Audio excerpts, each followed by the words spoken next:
What's going on, guys? So we're back finally, almost a year later, after the release of Unova and my first video. And here we're going to be talking about, well, I guess on fixing PokeOne episode 2. We're going to be focusing on a bit of a different topic, which is more a look back at the content that was released in the last year. Kind of the pros and cons of that content, mostly the cons, and how PokeOne should try to avoid, falling into those same kind of pitfalls, right? So, since our last video, I guess there's really only been one main big release of the last year, which was the Sevi Islands. There has been both the Halloween and Christmas events, which are kind of the almost kind of premier content of P1 since the population generally spikes during these times. But temporary content isn't really relevant to the topics I want to talk about, because I'm talking about more design choices and things that are like relevant to the game in a more macro sense and long term in terms of player retention. Because as we talked about in the last video, I think the main issues the game has are in like kind of core design issues in how the game was built and created, and the systems in the game, and how those kind of disincentivize actual continued play. So like, for example, not to retread on a bunch of other stuff, but the issue has never been for P1 to get people to play the game, it's to get people to keep playing the game, right? And a lot of the systems in the game kind of are anti that. And I think that the updates that we had in the last year haven't really gone in the right direction, and I think that Sinnoh maybe could be a way that they could maybe alleviate some of these things. I guess I'll say in advance as well that I'm going to be fairly critical of the devs here. That doesn't mean I don't appreciate what they do or the fact the game is free or whatever. But I'd rather not see that in comments or responses, because that's just not really what the video is about. It's not reviewing, the work that they do necessarily, but more the direction they're taking with the game and why I don't think it's the right one. Now, it's their game, they make it, they can do whatever they want with it. Don't get me wrong, that's how it is. You choose to play what you do, but that doesn't mean I'm not allowed to voice, my opinion or thoughts. Now, on to the actual meat of the game, meat of the video rather. So, one of the biggest issues with Sevi was that the content was completely dead on release, was completely redundant, and pretty much added nothing to the game.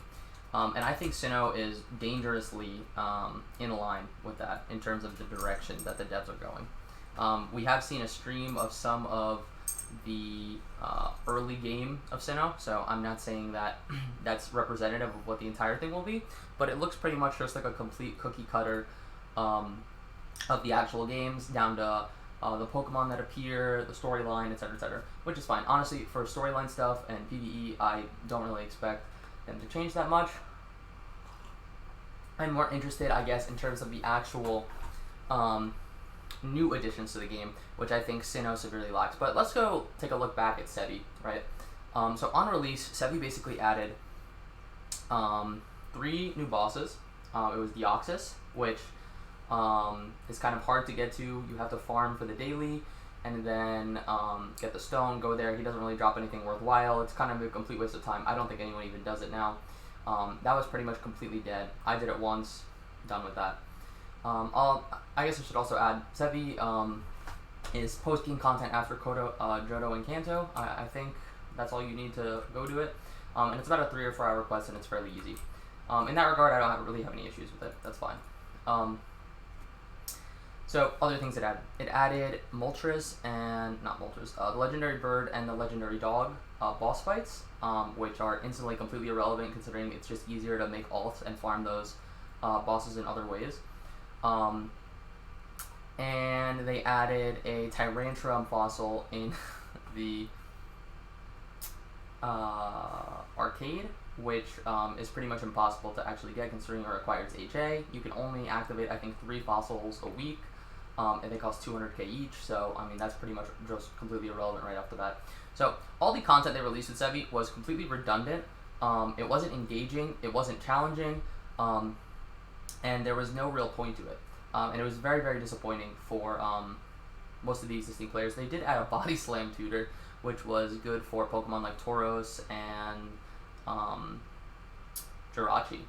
But outside of that, for the PvP community, and I think for the PvE community as well, it pretty much added nothing. It did add a Lapras spawn and a better Azumarill spawn for shiny hunters, I guess, but even that is, I mean, that's such minimal content for basically the only other piece of real permanent content we got in the game over the last year.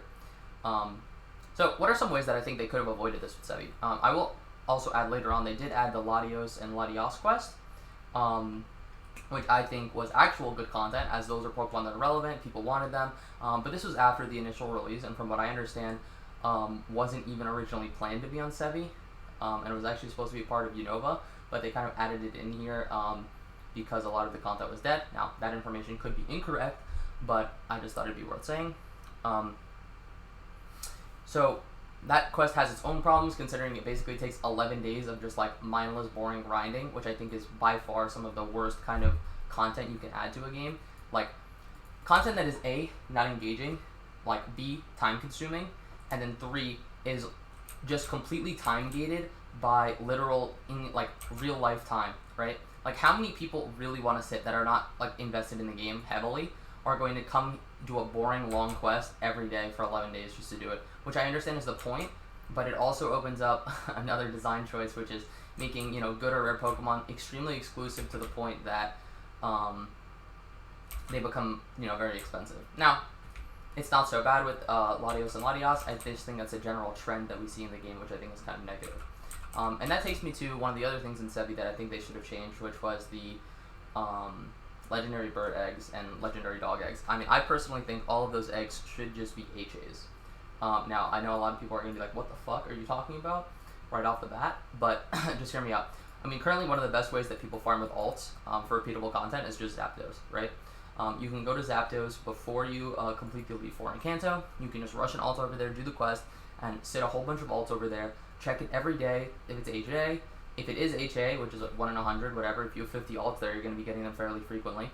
And then you just throw a Figgy at it. If it fucking, you know, gets confused, you basically have, I know, a 1 in 4 chance of it being bold, 2 in 4 of it being timid or bold. I mean, honestly, all the negative attack natures are pretty good, besides the neutral one that comes with it. But anyway,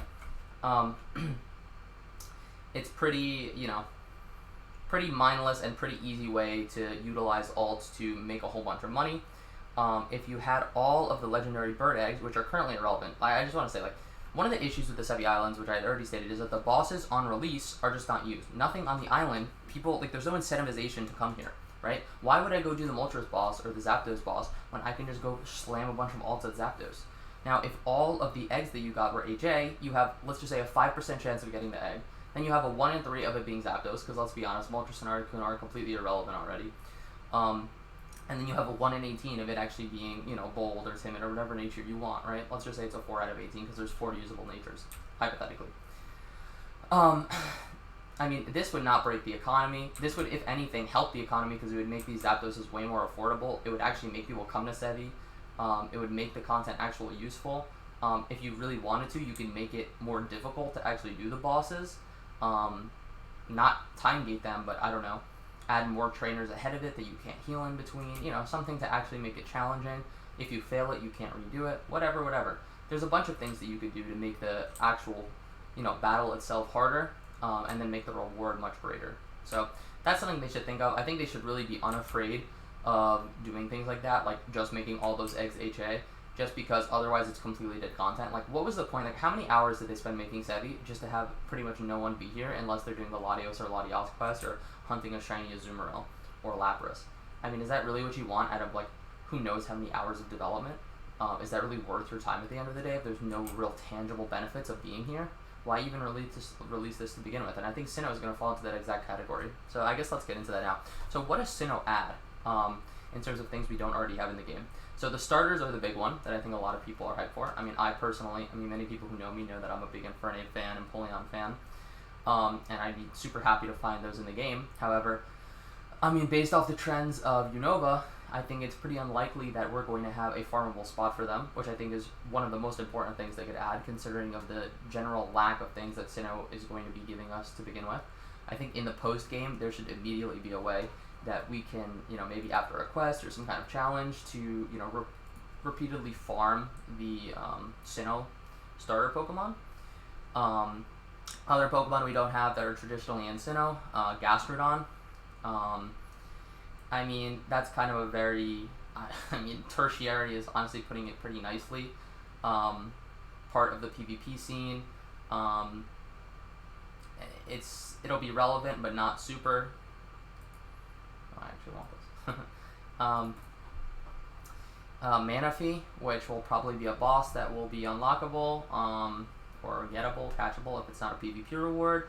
Manaphy is a good Pokemon, legendary, timid, modest. It's going to be used in rain. It's annoying. I don't like Tail Glow, but it's fine to be in the game. That's a good addition.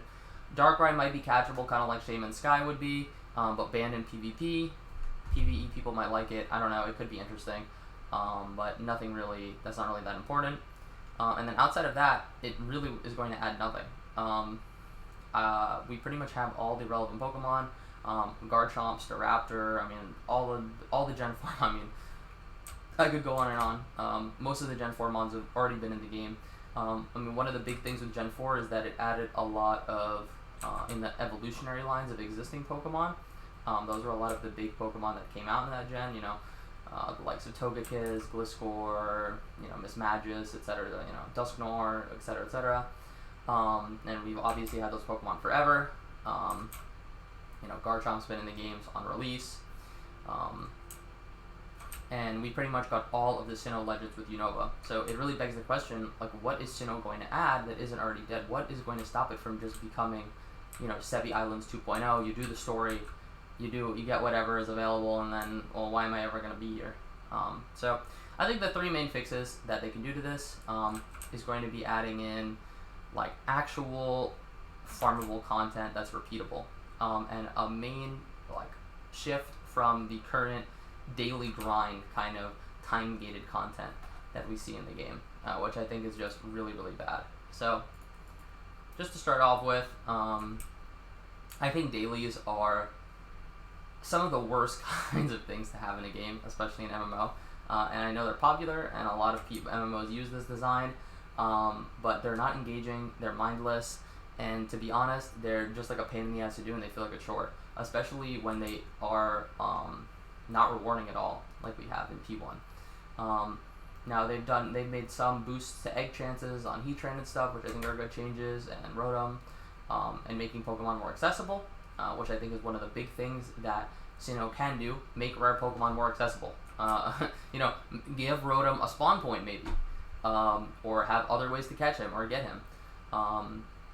Things like that I think would be really, really good to add in Sinnoh. Because at the end of the day, I don't think that PvP Pokemon, especially ones that are really important to the meta, should be insanely expensive. And I think the primary focus on the economic aspect of the game should be either in re-rolling those Pokemon, PvP ready Pokemon or shinies or whatever. And I think the game has made some strides in that regard, but overall there's still a hierarchy and some Pokemon that are just not accessible to the vast population of players, like in-ability legendary Pokemon. So away from mindless dailies and a look towards actual, like, rewarding content. And I think there's kind of two ways to look at the rewarding content. Not to retread too much on what I spoke about in another video on money making, but I think this is in Sinnoh, this is one of the best opportunities they can actually add repeatable, farmable content that's grindable, and this is the opposite of kind of daily content, but some kind of weekly or maybe once every 4 days or 5 days or however you want to make it, content that is very difficult but very rewarding. I mean, I'm really in favor of making things very hard, but then also, pay off in a big way. I think Black Tower, for example, is something that is an interesting model to follow. Now, Black Tower is basically a bunch of trainers you have to fight in a row, and you can't heal in between, but it's very easily, and the reward is basically non-existent. But you can take a model that's pretty similar to this and, A, make it much more challenging, B, make it easier to do in a group so that you incentivize kind of group content, make it more of an MMO. You make it more challenging, add more trainers, make it more time consuming maybe even, but maybe you can't do it daily, maybe it's once every 3 days, but then have the rewards be, very high. let's just say you could do a Black Tower-esque Sinnoh thing, and you could get, I don't know, 500k every 3 days from doing it. Let's just say. That's a lot of money, I know, but let's just say that you wouldn't be able to do it unless you actually had good Pokemon and a good team of people, and you were actually coordinating, right? So not everyone is able to do it. Now this would be to the benefit of experienced players, but it also is like a light at the end of the tunnel to new players, right? Or, would incentivize guilds to actually help new players out. They could put them into the group. It would maybe increase group play, etc., etc. Now, you do have to always factor in the fact that something like this could be farmed by alts still, even though trainer level I think is a pretty big gate to that, which could be pretty helpful. And you do have to balance somehow the kind of benefit and reward to adding so much money into the game, the inflation it causes, although I think that should be like the least of the issues, considering people who just spam alts have literally, hundreds of millions in some cases, while most people barely have a few 100k, because there's just no other ways to make money. But adding something like that to Sinnoh endgame I think would be really, really good. Or you could take the complete opposite approach, which is super mindless, grindable content that is just continuous, right? So some other way to make a revenue stream that competes with making alt accounts, which I think, let's just say you could do something in the game that could make you 100k an hour of in-game currency, right? If you just added something like that to Sinnoh, you would instantly make it, one of the most popular spots in the game for people to actually go and make money. Because as it stands, it's like nearly impossible. And there are market ramifications for that, but I don't actually find that to be a bad thing, personally. So yeah, I don't want to go on too long. I think I got to most of my main topics. If I missed anything big, I guess I'll get to it in the future if I make another video. Just to sum up, I'm really worried about Sinnoh just being the same as Sevi. Super, redundant content that doesn't add anything to the game and doesn't actually increase player retention. So, hopefully the devs can, watch this video, or players can look at it and maybe, contact them or whatever. If anyone has any questions or disagrees with me, I'd be happy to talk to you about it either on Discord or in the comment section. Thanks, guys.